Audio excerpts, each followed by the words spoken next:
And I'm joined, as always, by Stuart and Isaac as we bring you a roundup of BUCS, the 2025-2026 season, which obviously is now drawing to a close with playoffs only nowadays. So we've got obviously the playoffs round 1 to go through from this weekend, and then we've got round 1 for other competitions going on this week as well. So we'll go through each bracket at a time and give you our thoughts on what happened, which obviously includes a shock exit for a number 1 seed in one of those brackets as well. So we will obviously get to that. And we've got plenty of news as well. Our phones have been on fire the last couple of days, and there's plenty of people in and around the sport who I'm sure would have had melting phones within the last 24, 48 hours. And we're going to pick up on a bit of that. So yes, this is BUCS primarily at the moment, but we've got plenty of contact news to talk about when it comes to what's going to affect this summer. Before we get into that, obviously, we've got the Flag podcast that's out there as well. So if you want a nice little roundup of what happened towards the end of the WFFL season, and also a look ahead towards the finals in Ravenscraig, which is happening in a couple of weekends' time, check that out. That's available on our podcast platforms and YouTube as well. So please go ahead and have a look at that. But before we get into the brackets, let's take a deep breath. We're friends here. It's a safe space, he says. Let's talk the news, shall we? So do we want to go positive or maybe not so positive, depending on what side of the fence you sit on? Where do you want to go first? Dealer's choice. Dealer's choice. Okay. Let's go in chronological. We like chronological, don't we? So let's have a little chat about, because we knew about the Union Jack Classic partnership with BAFA. We kind of knew that was a thing. It's something that was announced in December, I think, that partnership had started and it was going to happen. We kind of had an idea that it would turn into naming rights. They haven't called it that in any of these press releases, that it's naming rights. But what we have got from over the weekend, I think, or the end of last week, was more detail into what that partnership is, Isaac. And obviously you wrote an article for our website and managed to have a little look at that press release, which was a joint press release as well. So Union Jack Classic shared one, and then obviously BAFA had their own as well. Tell us a bit more of the detail.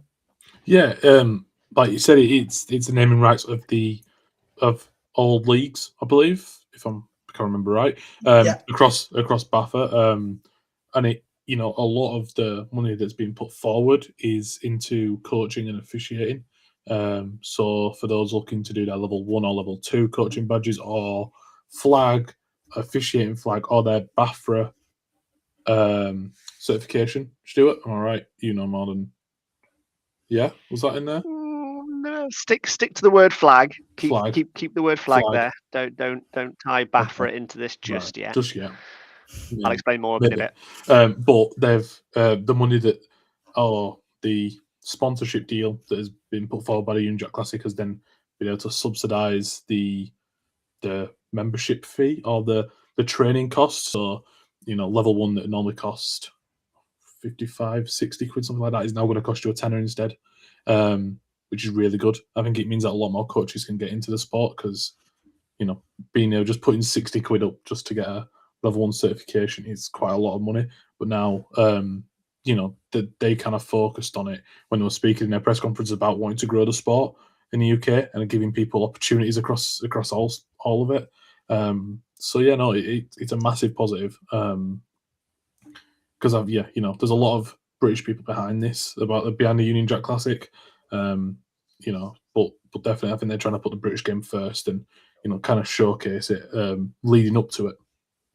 Yeah, so Rhino Marketing are the team that have brought NFL London to London, which I'm sure all of us have been there once, or at least been there or thereabouts around it at some point. The same marketing team are behind Union Jack Classic, and the Union Jack Classic is going to bring obviously the first regular season game to Wembley, and certainly the first college game, proper college game to the UK.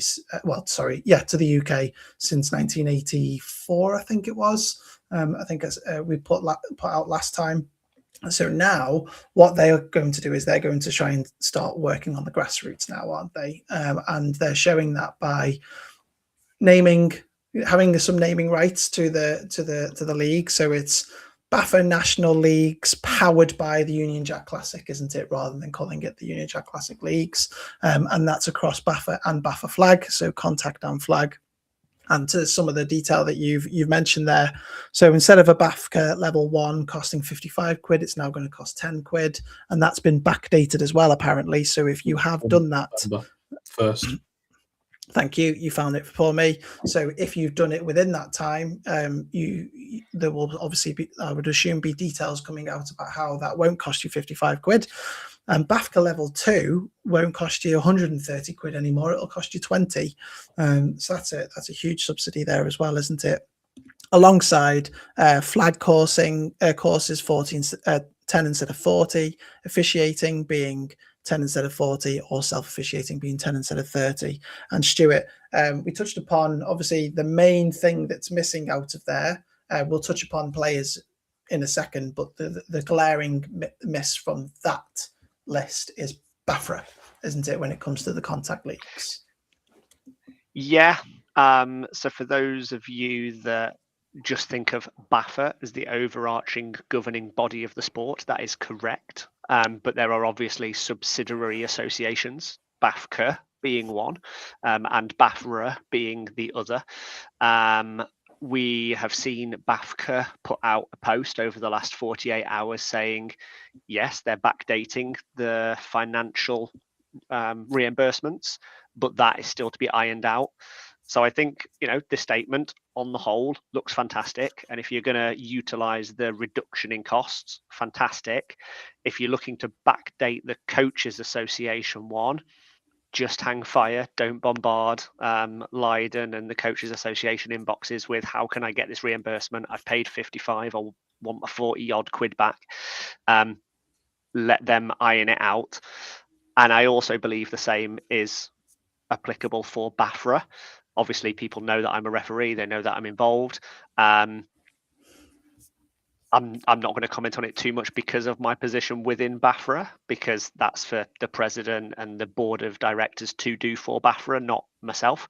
I never speak for BAFRA, but looking at it, it would be fantastic if we could get some sort of agreement to say, okay, instead of the Referees Association course costing you X, UJC and BAFA will go, yes, it'll only cost you B or C, however much that reduction is. That would be fantastic. Whether it will happen, there's negotiations to be had.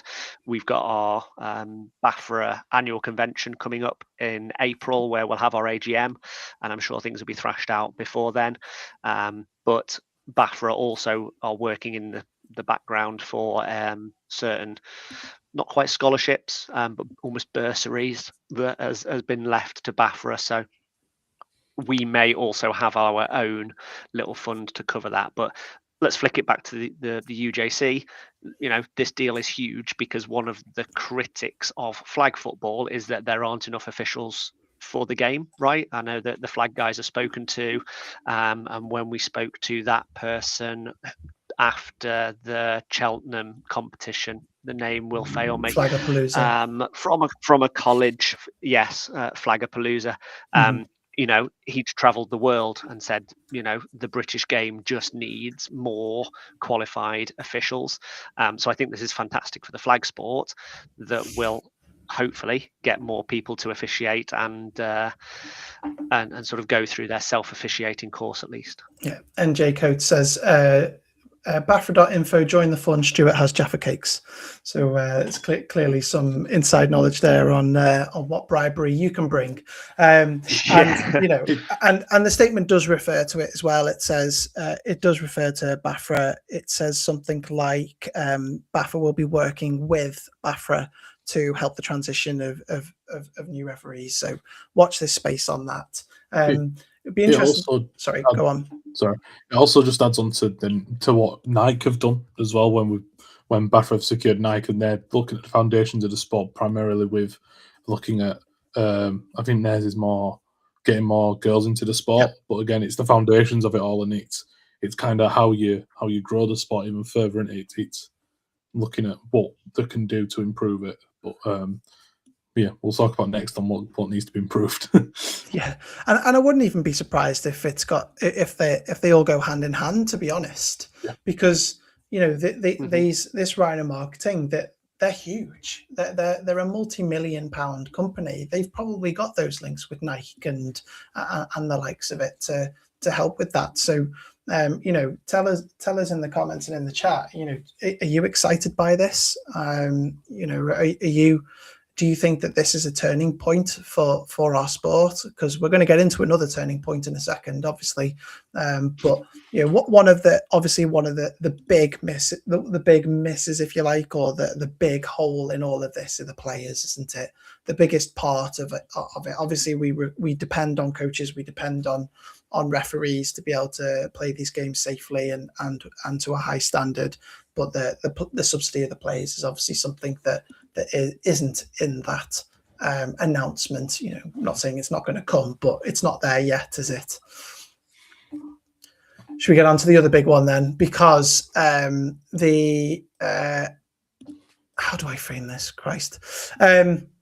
So we're getting a clearer and clearer picture as to what's happening in Europe. Obviously, the ELF is seemingly no more, and we can see that by the number of players that are returning back to British American football. And then we've got these formations of different leagues, and I don't want to go into too much detail of it because this is a British American football podcast. But what we do know as of I think it was over the weekend is that there will be a London team in a European league this year. We don't know what it's called, but what we do know is that the general manager is Marvin Allen, who was obviously the ex-general manager of the London Warriors for many, many years. And we've now got a situation where we are hearing from multiple people across the country that London Warriors have also pulled out of the BAFA Premiership South, which is just as huge, and we're on the 4th of March, right? So I'm still trying to get my head around all of this, really, but it feels like the way everything's crumbling now and the way it's all falling into place is that the AFLE, the American Football League Europe, will have a London team this season. Season starts in a couple of months, and it's probably going to be the London Warriors. How do we unpack this, Stuart? Where do we start? Yes. Let's backtrack. So about 6 months or so ago, we saw the interest of the London team at Leyton Orient. That was for the ELF. The ELF changed to the EFA, and that is completely different to what we are talking about now. So there could be two London teams. The London team that was announced and we shared from the AFLE could potentially be this London Warriors movement, let's call it that. So yes, you have said about the Warriors moving out of the BAFA leagues. It looks like that is just all but waiting to be confirmed nationally, whether that's by BAFA, whether that's by the Warriors themselves, whether that's through media outlets via other sources before it's confirmed, or with someone that saying it's confirmed. We're not saying it is or it isn't. We haven't seen it in writing. We've just got multiple sources saying that there will be a 5-team Prem South, which ironically matches the 5-team Prem North that we've ended up with. So yeah, one of our biggest USPs is that we haven't speculated too much. But I think with the number of sources, it is pretty much all but confirmed. But it's just then, what guys do we see that London team taking in the in the AFLE? Do they take the logo? Do they take the name? Do they take the colour scheme and the logo across? And if so, how does that affect the women's team, the under-19s team, the under-16s team? Because can they compete while also being a professional? It's just going to be a case of how do all these cogs fit into the works, and make it a success, I guess, for both the semi-pro team and the BAFA teams that are going to be disassociated with the adult contact team. Bryce, I don't know what to make of this at the moment. Obviously, I'm still getting through the information, the noise, what this all means. Part of me is obviously delighted, because the one thing that we've been waiting for certainly I've been waiting for many years, is some sort of semi-professional representation within Britain. We are going to get that. So part of me is like jumping for joy, cannot wait, wants to know more. Tell me everything that I need to know right now, because it's like Christmas come early. But then this is coupled with one of our most famous franchises, one of our most storied franchises, which is, we've done multiple interviews with multiple Warriors, past and present. They've got, one of them's just gone and won the Super Bowl, for Christ's sake, right? So, there's it's huge, and it's really sad at the same time, even though there's a positive at the end of it. I think it's that natural progression, isn't it? It's a step of going to that next level. I think that we've seen a lot of other leagues do this now. I think Italy's one now where they've started to go more semi-professional with it and make it into a national league. And I think that, that if the Warriors are to be that team, they're just making their next step. A lot of the teams that are in this AFLE or EFF or whatever it's called are born out of other teams. You look at a team like the Vienna Vikings, who won ELF or were a good side in the ELF. They've been a side for years and have been able to grow a reputation in Austria and then make it onto the European stage. And I think London Warriors are going to do the same with this. I wouldn't be surprised if we see other sides follow them soon. If I'm honest, you look at what the Bristol Aztecs were doing it. When the season finished, and they put out their statements about, we're going to put funding behind it. We're going to look at them, Manchester, who are set up for it in a stadium that has held World Cups or Speedway World Cups for nerds like me who are into that. Speedway World Cups, the Grand Prix now, events where thousands of people are going to it. You've got 3 teams in the country, potentially the London Blitz as well. You look at Coventry now, who are in their own stadium at Butts Park. This is something that I think we can see a lot of other teams happen with the amount of leagues that are now in Europe as well. What is it, 3? 2? Is it 2, 3 now? European one? Yeah. Who knows? Well, it depends if you include the arena one. So you've got the arena one, which is, is moving. I'm still not sure what that is yet. Yeah. And so we've got that moving, obviously. We've then obviously got this AFLE, which is obviously a break off from this ELF demise. And then you've got the European Football Alliance, which has got its own league that it's trying to form as well, which announced a 2027 franchise, didn't it? Which was to do with this Leyton Orient conglomerate. And Coach Russ asks on YouTube as well, will they both play at Leyton Orient Stadium? We have no idea. I mean, we will talk about this before the show. And if people remember when they played Brit Bowl at the New River Stadium in London. That could be a potential venue. Tottenham Hotspur. Who knows? The pool might be big. They have got a 100-yard pitch. Might be not to the rules though. We don't have to play NCAA or NFL rules, so who knows? It'd be like 5 or 6 warm-ups for the Union Jack Classic in September, won't it? And then all the NFL London stuff as well, won't it? Who says no to them signing at Wembley? Let's have Isaac joked at Wembley about Spurs. Isaac joked about Spurs being in the Championship next year. So if they play all their games on Saturdays, then the London football team could have it on the Sundays, right? They could just roll the pitch out, sort it out. Hey, they'll need all the money it's they a can mixed get from all the pitch, season tickets they'll lose. Yeah. It's a mixed pitch. They can put college and NFL on there. So yeah, why not? Let's get the Spurs Stadium on it. But no, I think they're sleeping on the Valley Parade, to be honest. I think that's what they're right. We got an American scholar one year from BAFA Bears, and he joined us because he thought we played at Valley Parade. So he thought we played at a 26,000 seater stadium, which I wish we did.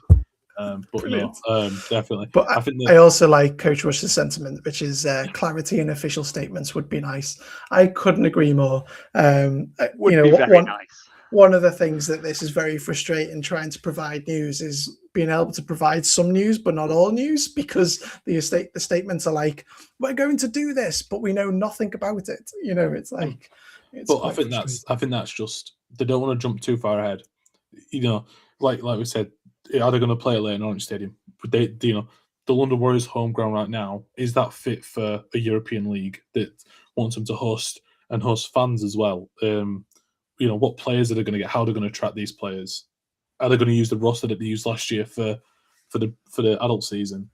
There's a lot of details I think that needs to be ironed out about a player's going to get paid. You've got a lot of people, and it's still you got to remember that. London Warriors were still in a participation sport last season. There's a lot of people who have full-time jobs that can't just up and go to I don't know what is Austria. They've got one in Switzerland that they call like the Alpine Rams, or Paris or Berlin or whatever. People can't just up and leave for a few days to go and travel over there. Like there's a lot of stuff that the London Warriors, if it's to be them or this London team, and that the league do need to iron out before anything does get properly confirmed. And I mean that's obviously a big part of that now is that we're now in the 4th of March and we still don't have official fixtures. We don't have. No, we have teams. We have teams putting their schedules out, but all the Prem South stuff has London Warriors on it, right? We don't have NWFL 9s out yet. We have some 7s, but we don't have 9s out. Flag hasn't been confirmed yet. None of this is on League Republic. The last I checked. Stuart, have you checked recently? I haven't. I haven't. I'll have a quick check now. I have seen spreadsheets. I've got spreadsheets from pretty much every discipline, and we're slowly starting to put graphics together. But yeah, as you say, the graphics that I've got for the Prem South, I now have to change because we probably don't have the London Warriors there. So it is just one thing, and just thought of this off the dome. There's a team in Austria, and I read this about the other week. They've got 2 teams. One who plays in Europe. I think it could be the Vienna Vikings. One that played in Europe, and then they've also got a home team. So they've got 2 that both compete in different leagues, but they act like a feeder. So I could see that potentially happening for a lot of the Warriors players who don't want to be that next step or don't want to be away from the families for so long, but they've still got the opportunity to be there if they it's the baseball thing, isn't it? It's the minor league, major league type thing, isn't it? Like the Blitz or Nottingham Green and Gold. Blitz got being, but it's I think a lot of them are through choice as well, not from you could say potentially about the skill set, but also a lot of it's choice of what team do people want to be in. So no, I won't be surprised if we got a London Warriors, well maybe not Warriors or something else that we get a lot of people going and playing for, and then we've got the London Warriors in Britball too. So yeah, it's going to be interesting these next couple of weeks. The pressure is on. Yesterday, today is 80 days until the season kicks off. I mean, Should kick off. Good luck, Marvin. Right? I assume he's been working on this for a little while, and the announcement's just been sorted. And actually, he's not just been made GM, right? But 80 days to get things together, assuming that things are getting up and running, we'll start hearing a lot more. But I'm sure he would have wanted a lot more time to be able to get ready for this initial season, because presumably they're going to have to try and find imports, see what they've got within the Great Isles of Great Britain, and find what talent is willing to good enough and willing to come and play that type of, and the knock on impact. Like, Bristol have got an ELF team down the M25, because look at all the signings that they've made this season. That it's all down there, isn't it? Does that affect Bristol this season, or that's all the unanswered questions that we're all waiting for? I mean, it's the thing of, if you're going to get paid by a London team, or you're going to go play for Bristol and just compete in a Sunday league participation sport where you're going to play against sides that maybe won't be a massive challenge to you. They'll have some sort of challenge, but not like a huge one. Which one are you going to go for? The paid option or the unpaid option? It's going to be interesting for other teams who do have imports in, just to see if this London side can turn a couple of heads, because I'm sure they will do. Yeah, 100%. Big quick one. Russ, don't go booking your European bus tour just yet. Yeah, exactly. Yeah, because we don't know when. That's the problem, Russ, is that we don't know when. But yeah, no. What you can do though is book a European bus tour for the CEFL, because we know that both Manchester Titans, the Bristol Aztecs, and also the Belfast Trojans. So yeah, three British teams are competing in the CEFL, which we know is 100% happening. We know when the fixtures are. We know where they're going to play. So yeah, let's focus on that if you want a European bus tour, Russ. Isn't it just wild what's going on? I mean, we always knew that it was going to be wild because of all the delays in all these structures and these changes in the fixtures, not being official and all this sort of stuff. We knew some things were happening. I don't think did anyone predict that the London Warriors wouldn't be in Britball this year? No. I mean, I was part of BAFA coming out of COVID, and there was conversation then about whether the Warriors would be in BAFA for long or not. So it sounds like it has been stirring for a number of years, and maybe COVID changed that. But it's not a surprise it's the Warriors. It's just a case of now, really. Just to pick up on what you did there, could BAFA have done any more to kind of prevent this from happening? If it's London Warriors who drop out, a huge team, and Manchester Titans could possibly be next, Bristol Aztecs, you're losing potentially 3 national champions in the space of 2 or 3 years. Mm-hmm. Is there anything else that BAFA could have done to keep these massive franchises in, if they are to leave? I suppose we just don't know that the structure of it all at the moment, do we? Where is BAFA part of this move, or is this a totally separate entity where AFLE are coming in and going, thanks, we'll take your best team? I mean, I did put this in one of our Raiders chats the other day that BAFA do have to sanction all the games, if I'm correct, in the UK. Yeah. So they've got to have some sort of involvement with this for it to, it can still go ahead, but not really with any sort of nice coverage from BAFA. But no, but definitely it's going to be interesting to see if the AFLE have just gone and picked them out, or have BAFA been behind it the entire time. Mm-hmm. Keep it with Inside Britball, and we'll keep you up to date on how that goes as and when we get it. We might even jump on for some reaction pods if we need to, if there's anything big that comes down the line. But I think the one thing we can say for sure is that the BAFA leagues are not going to look the same in this year or in years to come. We're in a period of transition for sure. You could say that you could say that we're all a little bit in the dark, aren't we? In the dark, yeah. They love that, don't You they? like you, Stuart? Yeah, I know, right?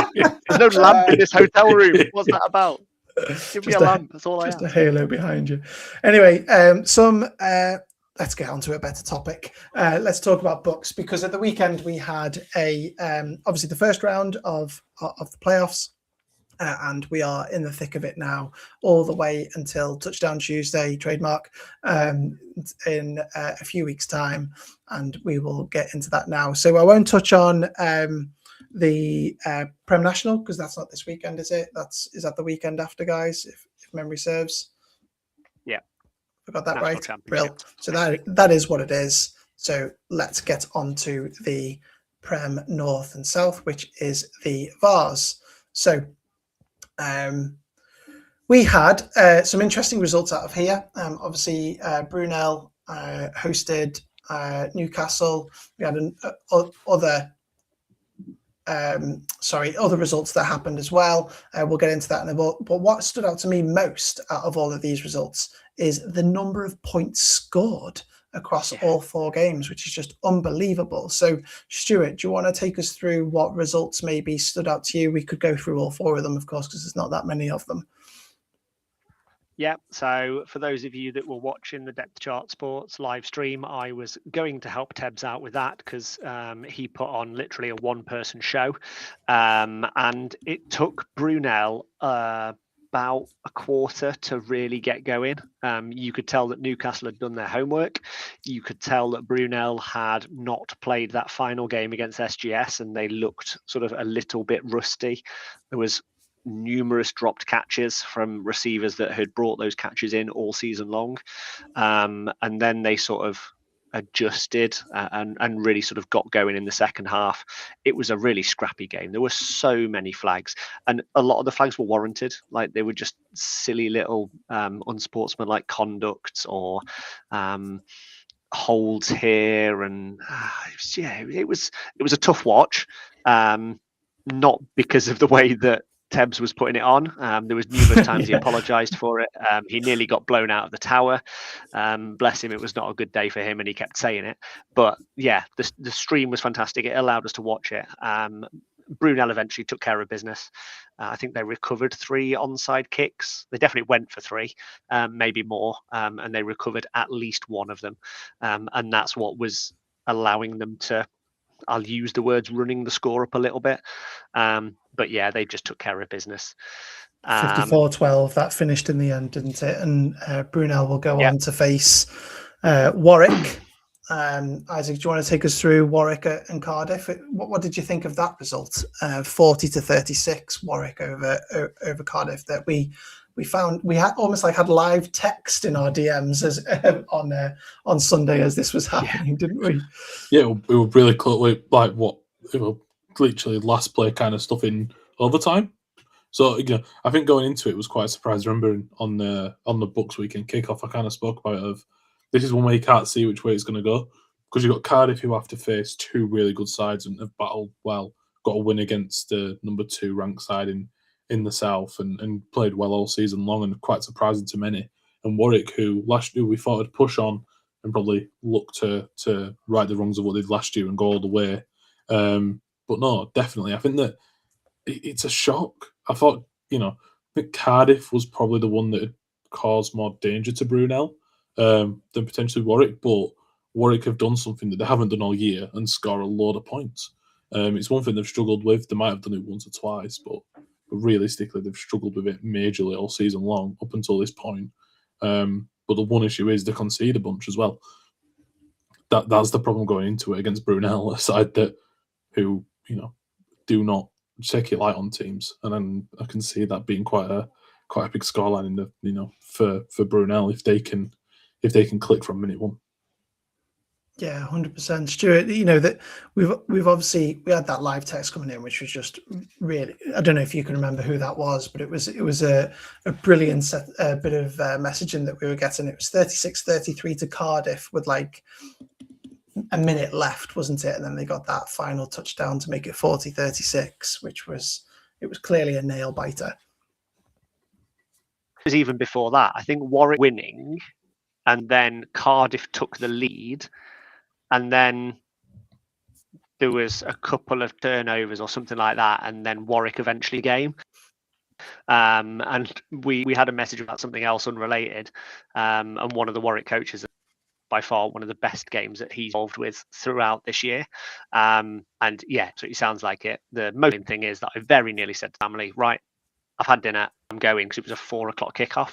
And I very nearly went, and I'd have probably caught the end of the game, which would have been fabulous. But it would have been a good time to go out. Sure. It would have been, yeah. The two other games on the other side of the bracket look as if they were fighting as well. SGS beating Northumbria 31 in overtime. Northumbria, I believe SGS won deferred for overtime. So Northumbria scored first, because I saw it went 31 something, 20-31 I think it went. And then SGS scored a touchdown on their first overtime possession, points on the board, and eventually the game on that drive. So Northumbria's only lead in that game was from that field in overtime. So yeah, could you have imagined SGS getting knocked out by a team that took the lead in overtime? That they'd have been. It's wild, isn't it? But it's NCAA rules, isn't it, in overtime? So in that scenario, you hear it all the time. If you watch college football, you'll hear every announcer call it. They'll say defer, defer, defer. So you know what you've got to do when after the first possession, whether that has to be a field goal or a touchdown or whatever. San Francisco 49ers messed up in Super Bowl. Do you remember that? They did. Yeah. They did. Know what you need. 100%.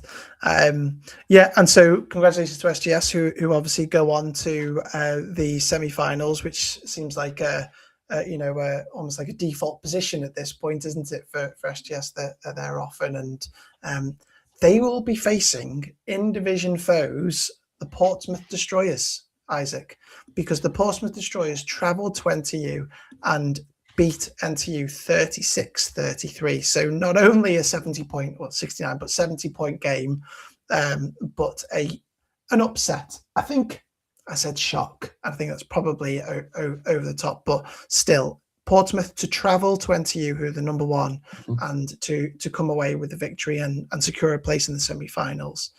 That is a shock, but we kind of knew that might have been a tough game for NTU with the injuries that they had.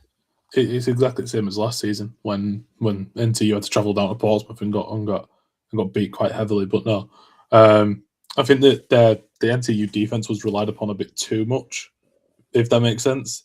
They have been really good all season long. However, you can only rely on them to some point.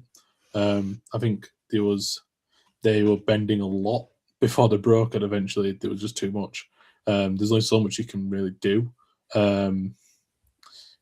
The touchdowns only started coming for NTU in the second half, really. And by that point, you're clicking a bit too late. But no, like Portsmouth to go up there and to play a side that have been playing really well all season long and put so many points. And, it's been quite a surprise for NTU. So it has been a really good season for them. And if they were fully healthy, I'd expect them to have done the job. But definitely Portsmouth deserve to be in that semi-final. And let's see if they can, if they can provide another upset, which I'm sure all the coaches down in Portsmouth will be wanting to. 100%. So there's a little bit of rest now, isn't there, where we'll then have Brunel hosting Warwick and SGS hosting Portsmouth, I think. Or is it Portsmouth hosting SGS? The other way around. SGS hosting Portsmouth. Go on. No. Portsmouth host SGS because of the way the bracket works. So we lose seeding. And they go on the brackets. Brunel host Rick and Portsmouth host SGS. There you go. That is one of the upsets of the season for sure. That we've got the way the cookies crumbled there, and it's very interesting to see how this all plays out. And that Brunel Warwick game will be fun. Let's have a little look at the trophy. Before we scoot on, can I just mention Keith's comments on Instagram? So Coach Keith mentioned was that at Brunel's regular ground, it was at Site 5. It was a horrendous pitch, horrible, wet. So yeah, they have to play there one more time. I'm not going to slate it anymore just in case SJ is watching. And then have SGS said whether they're wanting to play the yo-yo game. If I'm quite honest with you, Keith, they have to get first. To want to play it at that. Yep. No, we don't. We don't know, unfortunately. I think you got to hope that we'll do. We need some new blood in the national. Yeah. Yes, I think as fans we hope. Anyway, let's move on quickly before we get ourselves in trouble with that. So let's have a look at the trophy then, because we had plenty going on, didn't we? With that as well. Quite tricky to obviously see this, so I won't keep it up for too long. But Isaac, take us through some of those results that stand out to you in the national trophy in the first round. I'll cover the North, Stuart. Is that all right? Just because I know where these places are. It's fine by me. You've only got 3 games. Go for it. Exactly. Well, the first, obviously, Edinburgh API getting the walkover win against Glasgow Tigers means that they're in the semi-final. Which is quite a shock. I thought Glasgow would at least, feel the side out to make something happen. That's quite that was a shock in itself. That didn't happen. Potentially we could see the same this week from another team. But I think that 5-0 victory to Lancaster. I don't know who Lancashire Rams. Lancashire Rams. We have comments on that, guys. We need to.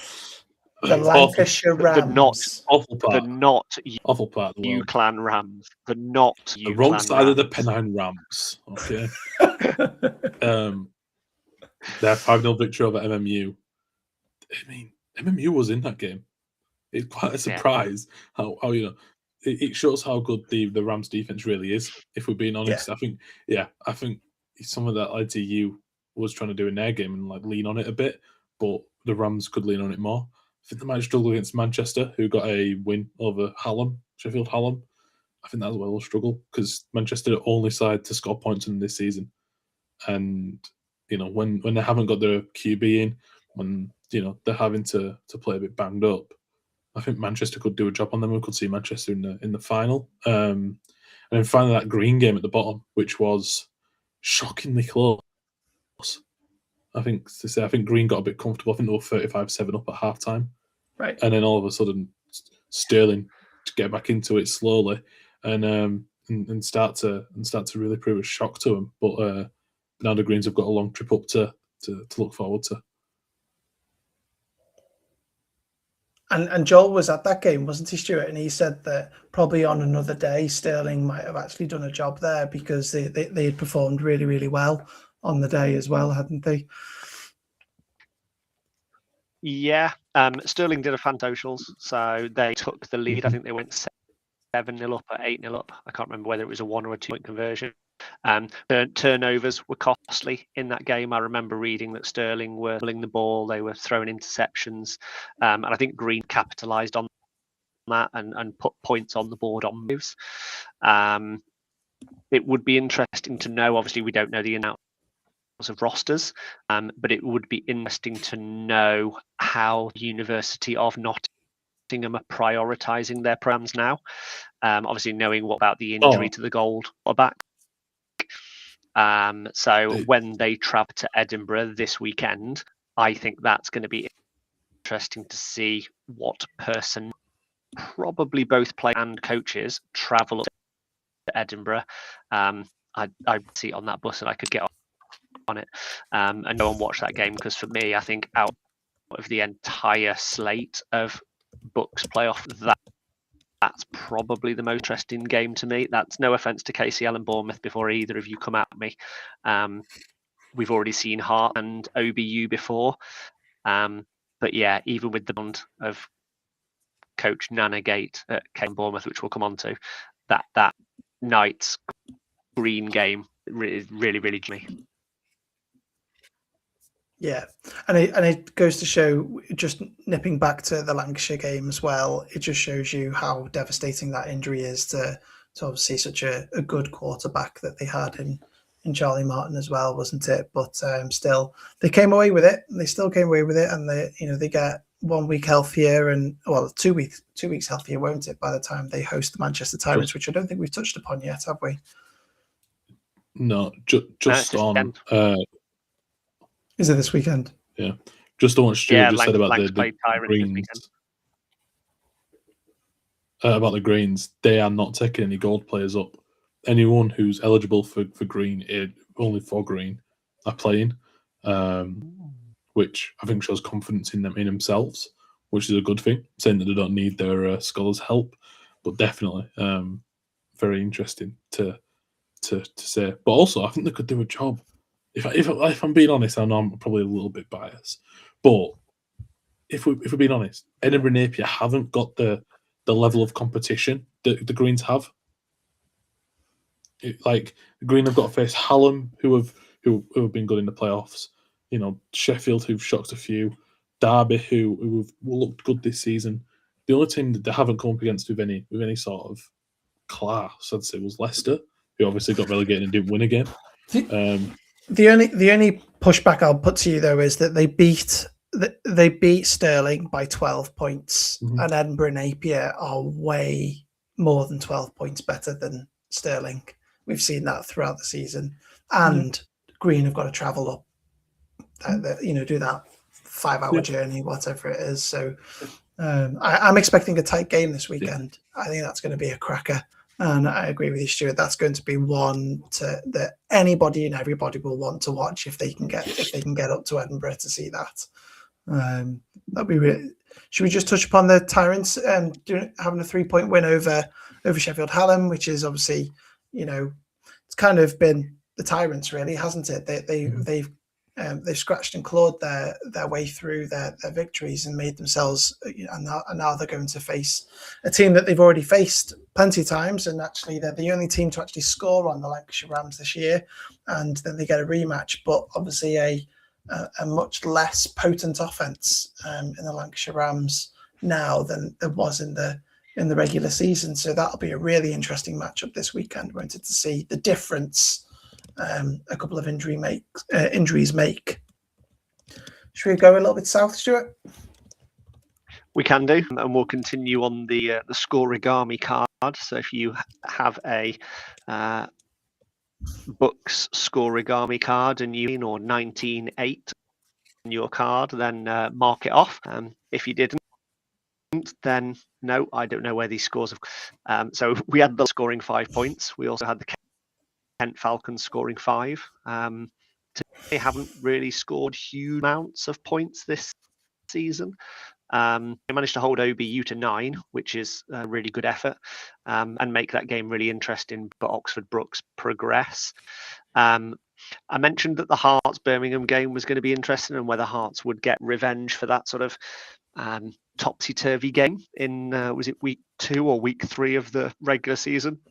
Hearts came out 19-8 victors down at De Harvard, I think it's pronounced. I might be a bit wrong on that one. So the quarterfinals, Hearts at OBU, which is a game that we've previously seen from their league division. And then I mentioned, didn't I, Coach Nanagate down in the south. Kent squeaked past, not Kent, KCL. Where did I get Kent from? KCL squeaked past Brighton 7-0. A really tight, cagey affair. It was 7-0 at half time, so there was no score in the second half there. And then the affected Bournemouth Bobcats took care of Bristol at Coombe Dingle 21-0. So they didn't even allow Bristol to score in a playoff game. They mentioned that it's difficult to beat a team 3 times. Again, it was a little bit turnover-ridden game. Bournemouth have really sort of upfixed and their social media coverage in the playoffs. So they look like they just took care of business, in all honesty. They didn't sort of excel. But But the interesting story in this is that I've mentioned it several times, is that sort of coach that's now going to be wearing Bournemouth blue and not KCL yellow or red. It'd be interesting to see what insight he can impart into the Bournemouth Bobcats team that could potentially bring home that victory. But again, they've got to travel because of the precarious situation they put themselves in after last season. So yeah, again, another really interesting game. I don't think it's as interesting, or it's going to be as high scoring as Napier versus Nottingham is going to be. I feel like this could be, if you gave me an over and under 21, Andy, I'd probably struggle to give you that.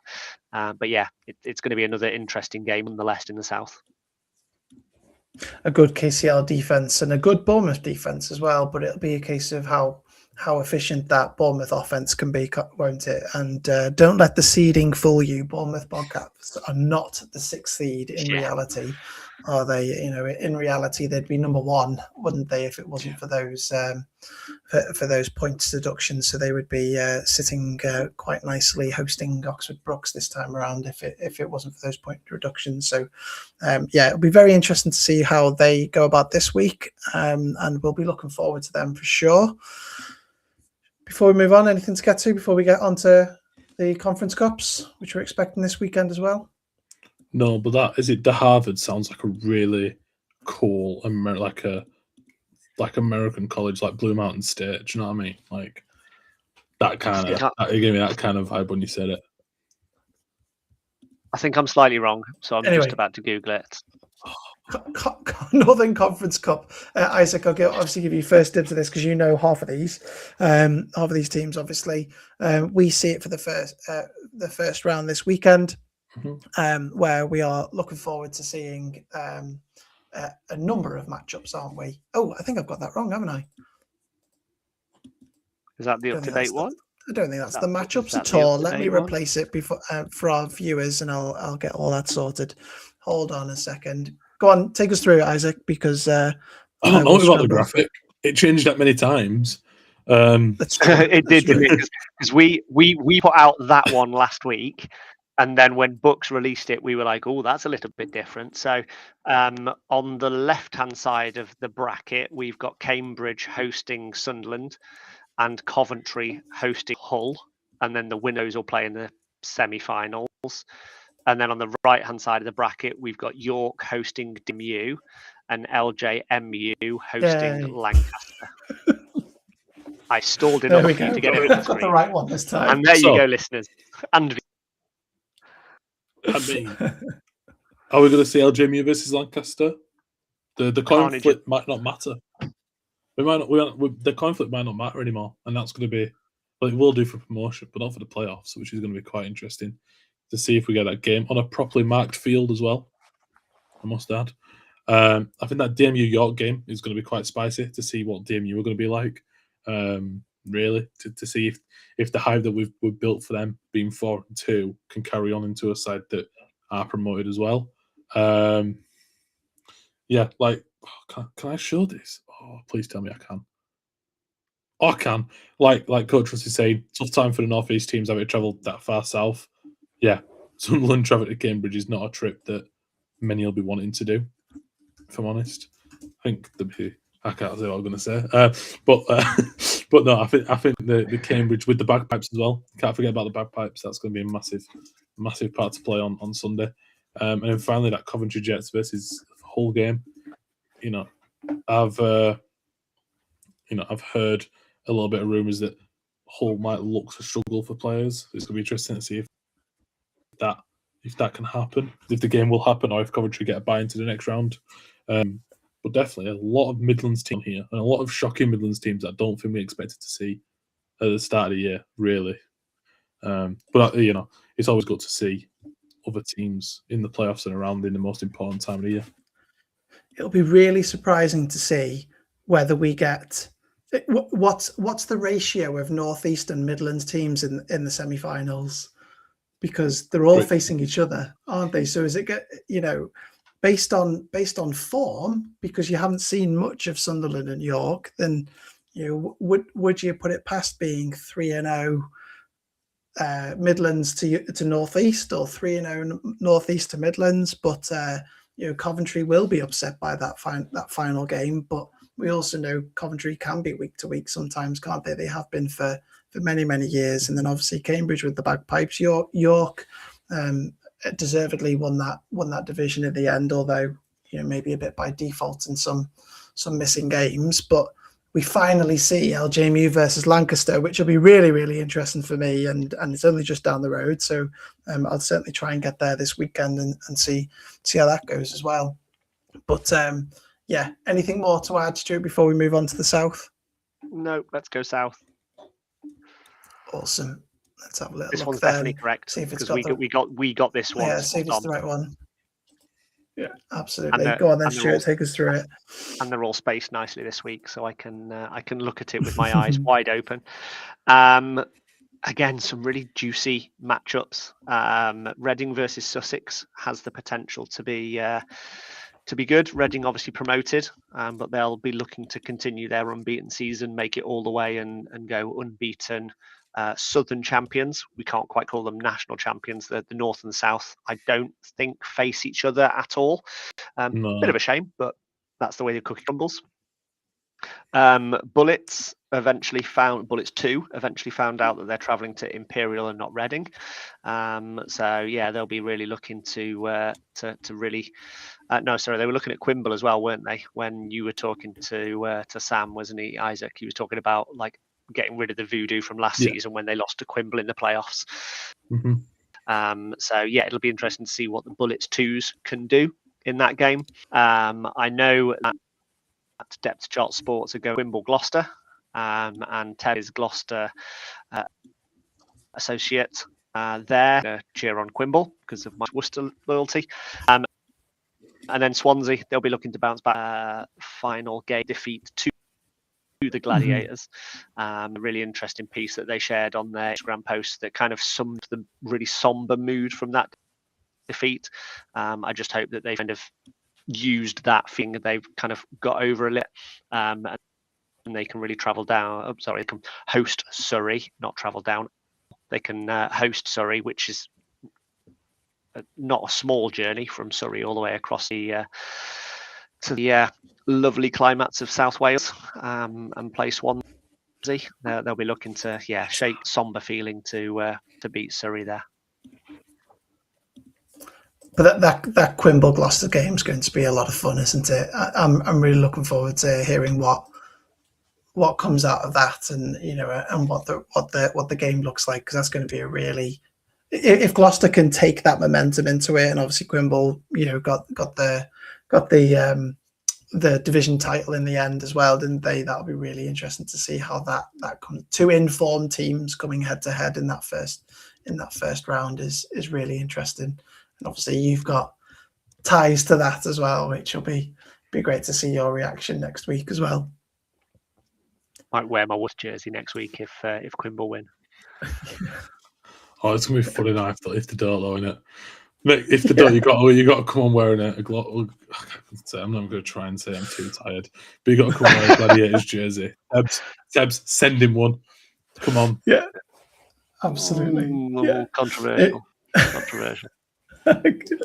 If Gloucester win, you've got to wear a Gloucester shirt. Yeah. 100%. Funnily enough, I don't actually know where I'm going to be next Wednesday, so I don't know what I'm going to be doing and where I'm going to be. So, that's convenient. We'll see what happens. Awesome, very good. And last man standing, where are we at? No real further updates. We got down to 3 as of a couple of weeks ago, didn't we? So we've still got Sam, Alexander, and Ben. Sam went with SGS over Northumbria, so he nearly fell. Alex went for Bournemouth over Bristol, so he got comfortably through. And Ben went for Brunel over Newcastle. So yes, again, safely through.